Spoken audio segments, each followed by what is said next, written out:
Hey, hello everyone, good morning. Again, welcome to my daily mini vlog. উঠে প্রণাম করে নিলাম ঠাকুর। আর সত্যি কথা, সকালটা ঠাকুরের নাম নিয়ে শুরু করতে হয়, তাহলে দিনটা ভালো যায়। আর আমার ঘুম থেকে ওঠার পর যে কী লেদ লাগে সত্যি, আমি তো এভাবে বসিয়ে থেকে 5-7 মিনিট আবার শুয়ে পড়ি, কোনো ঠিক নেই। আমি আবার ছাদে এসেছি গাছে জল দিতে, এসে দেখি আমার এই ছোট্ট গাছে একটা কি সুন্দর ফুল ধরেছে। আর কি যে আনন্দ লাগছে সত্যি, এত যত্ন করার পর যদি গাছে ফুল বা ফল ধরে, ওটা কিন্তু খুশি আলাদা বলো। আর ফুলটা নিয়ে ফটাফট করে নিচে যাচ্ছিলাম, কেন মা হলো পুজো করছে মাকে দিতে। আমি ভেবেছি মার হয়তো পুজো হয়ে গেছে, এসে দেখি যে না, মা ওই টাইমে ফুলই দিচ্ছিল। তা ভালোই হলো, আমার ফুলটাও দিয়ে দিল একবারে ঠাকুরকে। একটাই ফুল তো, ওটা সবাই চরণে দেওয়া হয়েছে একবারে। আজ ছিল মনসা পুজো, তো এইখানে আমাদের মন্দিরে সবাই মিলে পুজো করেছে।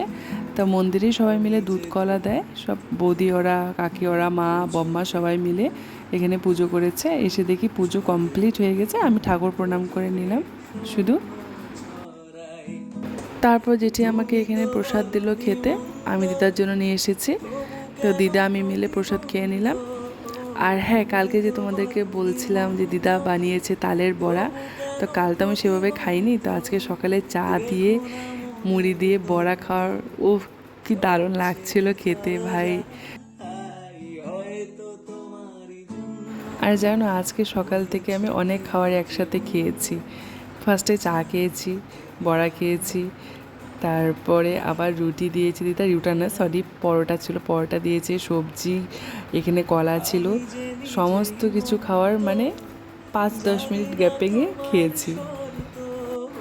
আর হ্যাঁ, সত্যি দিদার হাতের এই ব্রেকফাস্টটা কাল থেকে খুব মিস করবো, কেন দিদা কালকে চলে যাবে। ব্রেকফাস্ট করার পর মাঝে অনেকটা টাইম শুয়েছিলাম, বসেছিলাম, বম্মা এসেছিলো, গল্প করছিলাম। আর এদিকে দিদা বানাচ্ছে পনিরের ঝোল। আজকে একদম শর্টকাট খাওয়ার, শুধু বলছি পনিরের ঝোল খাবো আর ভাত খাবো, আর কিচ্ছু না। তো এইখানে মা ছাদের থেকে সব কাপড় নিয়ে এসেছে, আমাকে বলছে তুই এখন এগুলো বসে বসে ভাজ কর। তো ওটাই করছি, মার কথা তো শুনতে হবেই, কি বলো? আর এখানে আমি দিদাকে দিচ্ছিলাম, দিদা যেটা খায় এনশিওর ওটা। আজকে যখন দিদাকে আমি এনশিওরটা কেটে দিয়েছি, দিদা বসে আছে চুপ করে। তাই আমি বলছি দিদা কী হয়েছে, দেখি হুট করে দিদা কাঁদছে। কেন, কালকে দিদা চলে যাবে, দিদার খুব মন খারাপ। আর দিদা শুধু না, মাও সকালে কাঁদছিল। আর আমার ভীষণ মন খারাপ লাগছে সত্যি। এই যে এবার যাবে, কবে যে আবার আসবে। দিদা গেলে তো আর আসতে চায় না বলো, আর দিদারও বয়স হয়ে গেছে না। আর এদিকে দেখো, হঠাৎ করে বাইরে বৃষ্টি নেমেছে, আকাশ একদম মেঘ করে এসেছে, জানি না কেন হুট করে এখনই রৌদ্র ছিল। আর এখানে আমার মা বৃষ্টিতে ভিজে ভিজে উঠান ঝাড় দিচ্ছে, কি আর বলি বলো, কথা বললে তো একদমই শুনে না। আর এখানে আমি ঘরের সমস্ত কাজ কমপ্লিট করে এখন আমি স্নান করতে চলে যাব। তো স্নান করা আমার কমপ্লিট হয়ে গেছে, স্নান করে পুজো দিয়ে নিয়েছি।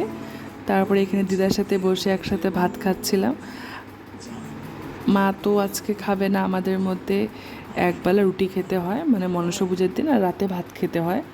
এটা আমাদের বাড়িতে নিয়মটা আছে, অনেকের বাড়িতে আছে হয়তো। তারপর আমরা এখানে শুয়েছিলাম, আমি, দিদা, মা। সন্ধ্যাবেলা উঠে আবার বড়া দিয়ে আমরা চা খেয়েছি সবাই মিলে।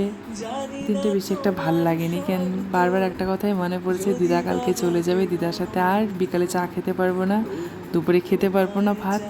সত্যি দিদাকে খুবই মিস করব। আর এখানে দেখো দিদা এখানে সুপারি কাটছে মার জন্য। কেন, মা তো পান খায়, আর দিদা বলছে যে ও অফিসে যাবে, টাইম পাবে না সুপারি কাটা, তো আমি কেটে দিয়ে যাই। মা তো মাই হয় বলো।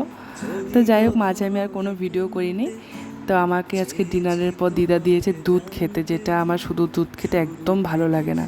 তো যাই হোক, দিদা দিয়েছে, কথা তো শুনতে হবে বলো। আর এখানে আমাকে আমার ভাই ফোন করেছে, ও কালকে আসবে মামার সাথে দিদাকে নিতে। তো আমাকে লিস্ট দিচ্ছে ও কী খাবে, তো ওটা নিয়ে হাসছিলাম। আর এখানে দেখো, তোমাদেরকে দিদা সবাইকে হাই করে দিল। তো আজকের ভিডিওটা এতটুকুই ছিল, হোপসো তোমাদের ভালো লেগেছে। দেখা হবে অন্য কোনো একটা নতুন ভিডিওতে।